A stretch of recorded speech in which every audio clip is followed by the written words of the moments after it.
Join our community by subscribing. Every click helps us share more stories like this one. The introduction. On a cool autumn evening in 2010, the small town of Riversend, nestled amidst rolling hills, appeared deceptively tranquil. With only a single streetlight illuminating the entrance to Maplewood Lane, locals settled into their evening routines, unaware of the storm brewing nearby. A broken window clinked as a breeze slipped inside an abandoned cracker factory at the end of the street, lending an eerie resonance to the flaking walls. The heavy scent of rust and decay hung in the air, a reminder of happier times long past. That evening, the townsfolk were preparing for the annual Harvest Festival, an event steeped in jovial traditions and community camaraderie. But it was in this celebratory atmosphere that a darker undercurrent lay, unnoticed and simmered. Nella Sullivan, a 14-year-old girl with a lively spirit and a love for adventure, had not returned home from her bike ride. It was meant to be a quick spin around the neighborhood, but when darkness enveloped the lane, anxiety crept in. Nella's father, Frank, an old soul with a lumberjack beard and a heart filled with love for his daughter, began searching the usual haunts: the old playground, the community center, even the nearby woods where she liked to observe the deer. As the clock struck 9, Frank's worry deepened, and he decided to alert the authorities. Little did he know that this decision would initiate an investigation that would unravel the very fabric of Riversend, exposing buried secrets and forever altering the lives of its residents. Law enforcement arrived swiftly, their blue lights casting long shadows on the streets, piercing the night's calm. The search had only just begun, and in its wake, darkness threatened to swallow the light of a beloved community. The victim. Nella Sullivan was the kind of girl who could light up a room with her laughter.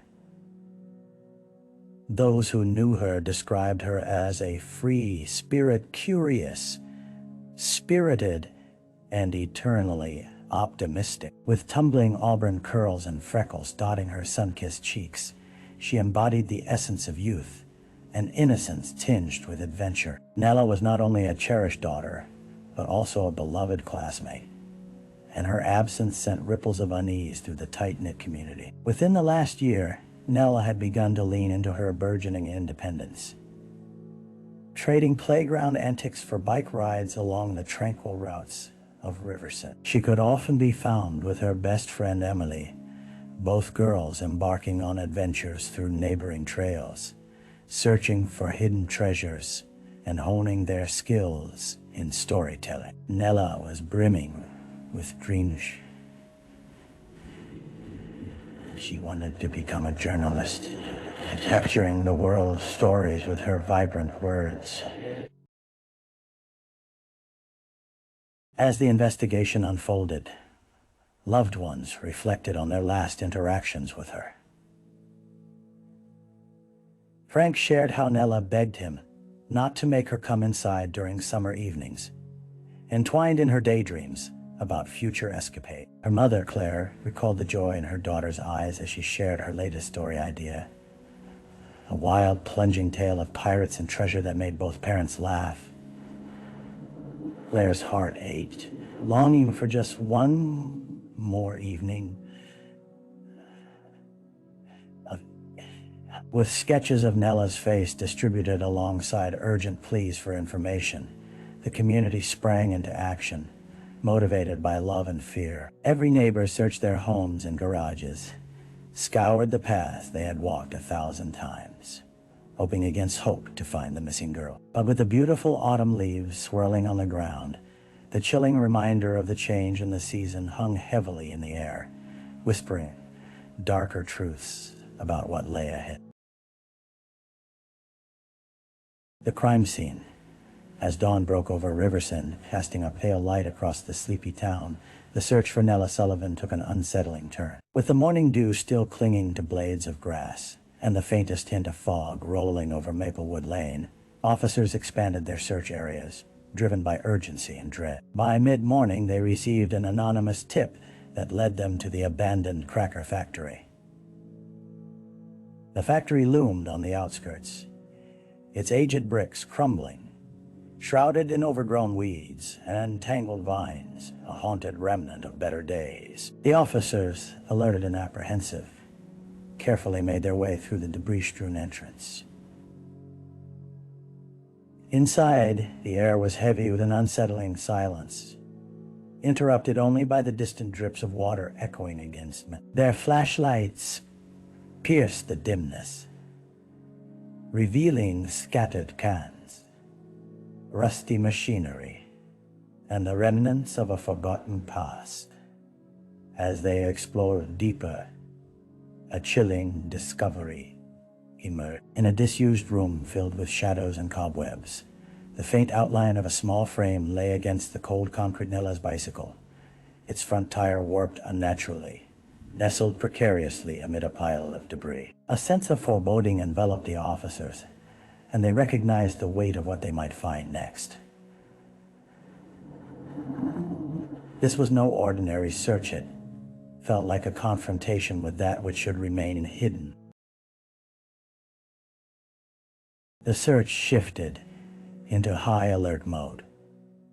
Officers meticulously combed through the area, soon discovering articles of clothing, a tattered shirt and a ribbon, once vibrant but faded now, caught in a jagged piece of window glass. A deafening silence hung over the scene as they realized these items belonged to Nella. The sun climbed higher, igniting an orange glow sprinkled with dark shadows inside that cavernous space, as officers documented the surroundings, their hearts heavy with the dread of what they might soon confirm. With each passing moment, the factory, once a forgotten eyesore,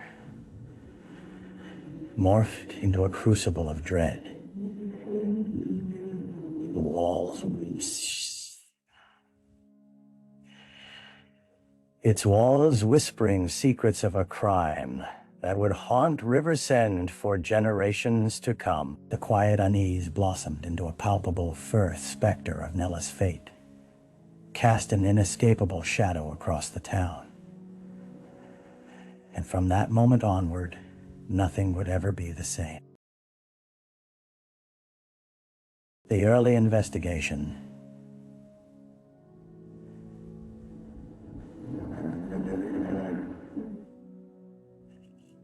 the discovery at the factory, shattered the fragile sense of safety in Riversend.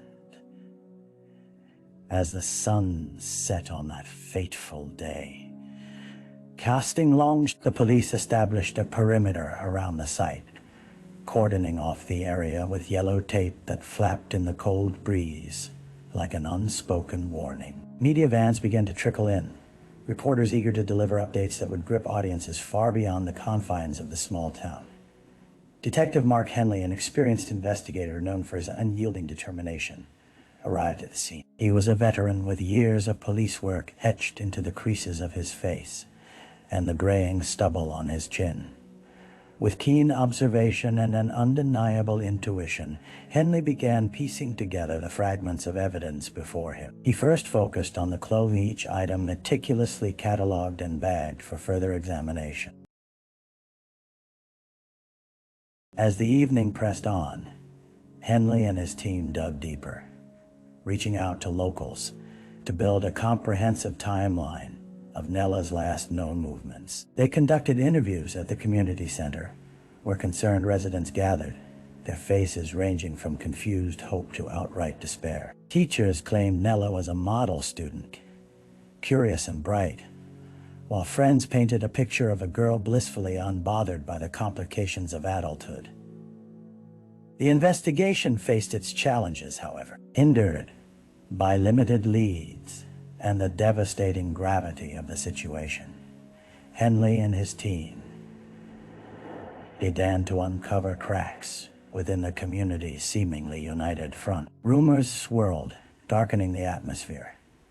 Whispers about a stranger seen lurking in town days before Nella's disappearance permeated the desperation like a disease. As night fell again, Henley convened his team in a dimly lit office filled with maps, photographs, and the haunting image of the young girl at the center of it all. The gravity of Nella's fate settled heavily on his shoulders, and as he glanced through the records of other unsolved cases, new questions emerged. What secrets lay beneath the surface of Riversend? Connecting the dots would prove to be both a challenging puzzle and a journey through the shadows of a once cherished haven. The dead ends. Days turned into weeks as the investigation into Nella Sullivan's disappearance dragged on, each tick of the clock echoing the frustrations felt by the detectives. With leads growing increasingly scarce, Detective Mark Henley pored over witness statements and sifted through reports from prior cases that captured a similar dread of community, once alive with laughter, now steeped in a shadow of uncertainty. Tired lines etched deeper into Henley's face as he tirelessly pursued every lead. No matter how whimsical, the sight of Nella's carefree smile on her posters, plastered throughout Riversend, haunted him day and night, serving as a reminder of the urgency in finding her. Yet, every path taken seemed to circle back to a desperation that was loud, but yielded little solace. The search for the so-called stranger who had supposedly been seen near Maplewood Lane yielded nothing credible. Residents recounted their tales of odd encounters, only for each to fall apart upon further scrutiny. An elderly man claimed to have seen a shadowy figure lurking around the community center. But when questioned, he struggled to recall precise details, describing past occurrences with vagueness. Complaints about noise from a group of teenage boys biking through the woods built to a crescendo, but they were soon exonerated just as the neighborhood's fleeting paranoia began to ease.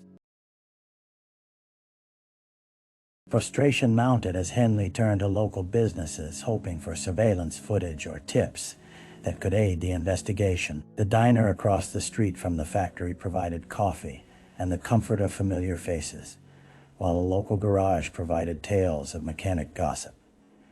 Yet each discussion ended with deflated expectation. Useful information remained elusive, a conundrum he couldn't unravel. As skepticism knotted within Henley's resolve, he began to reflect on the townsfolk's reactions. There was an underlying tension that festered just out of sight among residents. People who had been companions for years now eyed each other with suspicion. Friendships shimmered with doubt. The weight of Nella's fate pressed down on everyone in Riversend, leaving the air thick with a mix of guilt and sorrow. Just as the case felt like it might slip into obscurity, hinting at a chilling reality, fear of what such a silence might conceal. A break in the case. Months dragged on, and the investigation into Nella Sullivan's disappearance settled into a staggering routine of false hope and dispirited search efforts. Community, once buzzing with optimism, now found solace in whispered theories at the diner and powder blue flyers that reminded them of what was lost. Detective Mark Henley spent evenings pacing through stacks of reports in his cluttered office, grappling with a sense of futility when a crucial break arrived like a flash of lightning in the midst of a relentless storm. It happened on a quiet Tuesday morning. Henley checked in with the forensic teams working on the evidence collected from the factory. Among the items submitted for analysis was a scrap from Nella's clothing, collected from the factory floor. In a twist of fate, results emerged that DNA traces had been successfully recovered from the fabric. With bated breath, Henley waited for the lab to corroborate the evidence against a database. He felt a sudden surge of hope, a flicker in the darkness of potential lead. If a match were found, the team could secure a suspect and unravel the knots that bound their investigation to dead ends. Hours stretched into an agonizing wait, punctuated only by calls and updates from the lab. Henley convened his team. Their faces tightened with anticipation as they sat around a scarred wooden table, surrounded by poorly lit maps and photographs. Suddenly, the phone rang, sending a tremor of excitement up Henley's spine. "There's a match," the lab technician confirmed. Voice steady yet laden with emotion. A name emerged: Liam Foster, a man from a neighboring town with a history of petty crimes and a record that included theft and a string of restraining orders from previous neighbors citing harassment. Connection sent ripples of alarm through the investigation team. The significance resonated deeply within the fabric of Riversend. With the lead still fresh, Henley assembled a surveillance team to gather intel on Foster. As they delved deeper, they found unsettling layers to his story. Foster had moved frequently, his whereabouts shrouded in a cloud of half-truths and inconsistencies. Each crumb of information assembled like pieces of a complex puzzle, tantalizingly close yet still incomplete. Driven by a renewed sense of purpose, Henley braced himself for the confrontation that lay ahead. Every small town holds its secrets. The question now was whether Riversend's would be uncovered or buried deeper, still beneath the surface of innocent smiles. The suspect, Detective Mark Henley and his team, fueled by an electric mix of determination and dread, converged on the small house where Liam Foster resided. A dilapidated structure on the outskirts of Riversend. The windows were streaked with grime, and the front yard was cluttered with remnants of a lifestyle marked by indifference. Henley felt the tension tighten in his chest.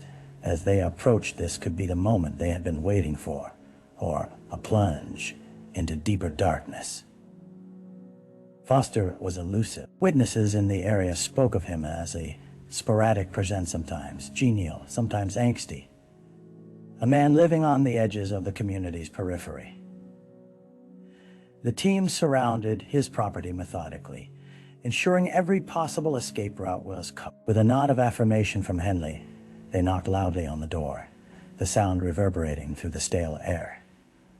Foster opened the door slightly, peering out with suspicion. His face was unshaven, and the bags under his eyes suggested sleepless nights haunted by demons of his own making. Henley introduced himself, keeping his voice calm yet authoritative. "We need to ask you a few questions regarding Nella Sullivan's disappearance." With an unusual swiftness, Foster's expression shifted from surprise to combativeness. "I don't know anything about that girl. I'm not involved, and I don't want any trouble." He began to close the door, but Henley's reflexes kicked in, and he wedged his foot in the opening. "Let's not think about trouble, Liam. We only want to talk," Henley replied, determined to keep the door open both literally and figuratively. The tension hung heavy in the air, but Foster, unnerved by the presence of multiple officers and the rising tide of urgency, reluctantly stepped back. They entered the muted interior, where the faint scent of stale food lingered amidst the clutter of overdue bills and empty bottles. Henley gestured for Foster to sit at the small kitchen table, and as he settled in, an air of foreboding settled over the conversation that ensued. Foster oscillated between defensiveness and a reluctant acknowledgement of his past. "People talk. I get it, but I'm just a guy trying to keep my head down," he muttered, avoiding eye contact. Henley met his gaze, unyielding. "But you were seen around Maplewood Lane, weren't you? What were you doing there?" A flicker of something fear or guilt passed over Foster's features before he clenched his jaw. "I was just passing through." As the conversation continued, Henley seized the opportunity to play on Foster's unease, studying him for signs of deception. But trying to glean truth from a suspect was tricky, and the pieces did not yet fit together in a cohesive narrative. Frustration mounted beneath the surface, yet Henley relished the process of drawing out the truth, hoping that with each question they might expose the layers concealing the answers they desperately needed. Yet, with every evasive answer, a disconcerting realization settled into Henley's mind. Beneath his guarded demeanor, Foster was hiding something, and as threads of confrontation tightened, the echoes of that fateful evening whispered louder in the corners of his awareness. Riversend's secrets were beginning to emerge, but the full story still lurked just beyond his grasp. The trial. The air outside the Riversend courthouse was electric, charged with the anticipation of a community grappling for justice. For months, Nella Sullivan had navigated the choppy waters of grief, turmoil highlighted by the haunting absence of her daughter Nella. As the trial against Liam Foster unfolded, the gravity of those weeks weighed heavily upon her shoulders. She squeezed her husband's hand as they entered the courtroom, a silent affirmation of their shared resolve to seek the truth. Inside, the atmosphere reverberated with tension. The once sterile walls seemed to echo the preamble of sorrow surrounding the case. Onlookers filled the benches, their faces marked with a mix of hope and uncertainty. The townsfolk gathered friends, teachers, and curious neighbors who had lived side by side with the Sullivan family for years. Once bonded by laughter and community events, the shared experience of loss had transformed them into a chorus of mournful support. As the proceedings began, the prosecution laid out the case against Foster. The jury listened intently as evidence was presented, highlighted by forensic reports linking him to Nella's belongings. In an emotional turn, Henley took the stand to narrate the journey leading to Foster's arrest, painting a portrait of determination drowned in sorrow. However, the defense intended to mount a fierce counterattack. Foster sat stone-faced as his attorney claimed mistaken identity, arguing that the evidence was circumstantial and based on unreliable witness accounts. The courtroom buzzed with murmurs as his attorney insinuated that the investigation was flawed, implicating an innocent man ensnared in a net of communal fear. As the trial unfolded, the emotions compacted, each testimony leaving a lingering weight upon those gathered. Laura spoke with raw courage, detailing Nella's sweet nature and joyful spirit, her words enveloping the courtroom in a bittersweet atmosphere. The ripple of her sorrow drew tears from many eyes, showcasing the community's shared burden, the absence of a daughter, a friend, a bright future stolen. Days evolved into a blur of cross-examinations and rebuttals, the clock on the courthouse wall ticking almost mockingly with each passing moment. As the defense crumbled under the weight of mounting evidence, Henley breathed a sigh of relief. The truth, he hoped, would soon rise above the murk of doubt. On the last day, the jury deliberated. Tension escalated as time spun on, counting minute by agonizing minute, hopes colliding with the fear that something so precious could still drift away. When the foreman finally stepped forward, the courtroom fell silent, the air thick with expectation. We find the defendant, Liam Foster, guilty of abduction. Gasps echoed through the room, a collective breath held in suspense now released. For Laura and Frank Sullivan, tears streamed down their faces, both relief and grief, intertwining into a complex tapestry of emotions. Foster's guilty verdict was not the closure they yearned for, yet it marked a significant step toward justice. As the community turned to leave, Henley remained behind, reflecting on the journey, the pain unearthed during the investigation, and the shadows that still lingered within Riversend. The trial may have concluded, but the echoes of loss would resonate within its streets for generations, a solemn reminder of what had been and what could have been. The aftermath.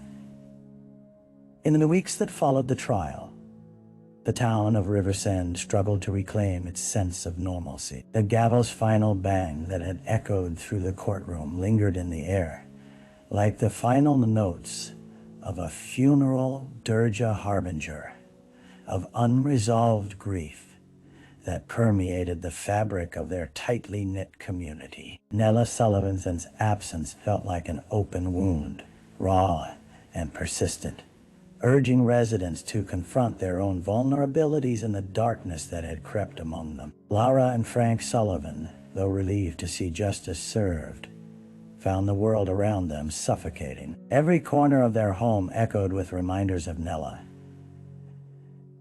The bike she had ridden so easily, the laughter that had once filled the hallways, and the dreams left unfinished. Friends reached out, offering support, quiet dinners, comforting presents, and tears shared.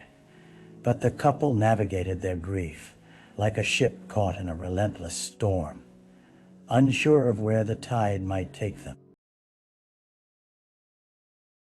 At the community center, once a lively hub of weekend activities, a palpable tension enveloped social gatherings. Former laughter muted into hushed tones.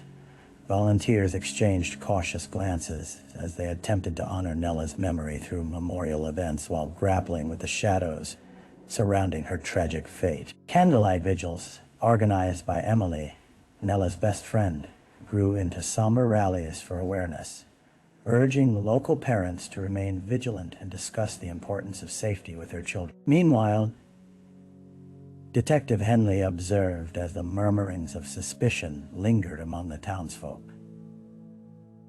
While Foster was locked away, the traumatic threads of communal trust had frayed. Whispers filled the air about the possibility of other lurking dangers, and fears seeped into the fabric of daily life. Children were no longer allowed to roam freely, but clung tightly to the sides of wary parents, who seized every opportunity to safeguard their families from the unfolding uncertainties. As autumn waned, Laura launched a foundation in Nella's name, aiming to provide scholarships for young girls pursuing education in creative fields, a cause inherently rooted in Nella's aspiring journey. At the foundation's inaugural event, conceived under the glow of warmth and vulnerability, Laura stood before an audience of concerned citizens. She spoke not only of loss, but about resilience, the importance of nurturing one another, and keeping hope alive in the face of tragedy. This is not just about Nella, she emphasized, fighting back tears. This is about all of our children. Together, we can create a safe haven, ensuring that no other families endure the heartbreak we have faced. As the community immersed itself in healing, Henley found himself reflecting on the complexities of crime and the scars left behind. Poverty, fear, and isolation could breed despair.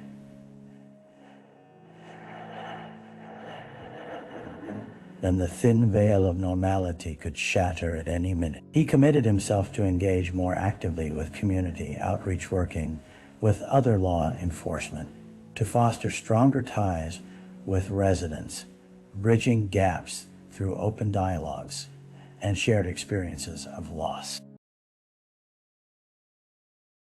In the end, the recovery from such a profound loss was not a destination, but a journey. Riversend, though forever changed by the echoes of tragedy, began to mend its frayed edges. Each act of courage to rebuild connections signified strength, quiet resilience of a town that had weathered a storm and emerged, if not whole, at least intertwined with newfound purpose and spirit. Reflection. As winter settled over Riversend, a quiet transformation began to unfurl within the community. The once vibrant leaves had fallen, leaving bare branches to stretch against a cold sky, like the outstretched hands of families yearning for solace. In the months following the trial, the echoes of Nella Sullivan's laughter still reverberated, an indelible mark on the hearts of the townsfolk. Yet the stories shared in her memory served to forge connections that had, for a time, felt frayed and distant. Detective Mark Henley would often find himself at the old playground, where Nella spent countless hours, now populated with children's laughter and cautious parents, all vigilantly observing. He would sit on a bench, reflecting on the fragility of life, and how an ordinary afternoon could spiral into something unthinkable. The weight of his responsibility to protect his community pressed upon him, a constant reminder that vigilance needed to blend with compassion. Laura and Frank Sullivan spent time venturing into their daughter's favorite spaces, finding comfort in fleeting memories. With each passing day, they chose to honor Nella through small acts of kindness, a bake sale for the local shelter, workshops for aspiring writers, brightening the lives of others in ways their daughter would have loved. In pain, they sought purpose, weaving her spirit into the very fabric of Riversend, ensuring she would never truly fade away. As seasons changed and time unfurled its grasp, the townsfolk began to understand that healing was not linear. Reflections on sorrow turned to celebrations of connection, allowing the warmth of community to heal the deep psychological wounds left behind. They recognized that Nella's legacy was one of hope, a testament to the beauty of supporting one another against the tides of darkness. In the stillness of late nights, many would light candles at the park's edge, whispering prayers for healing and protection. United in their shared experiences, Riversend rose with resolve, each flicker a symbol of resilience to fear, love intertwined with loss.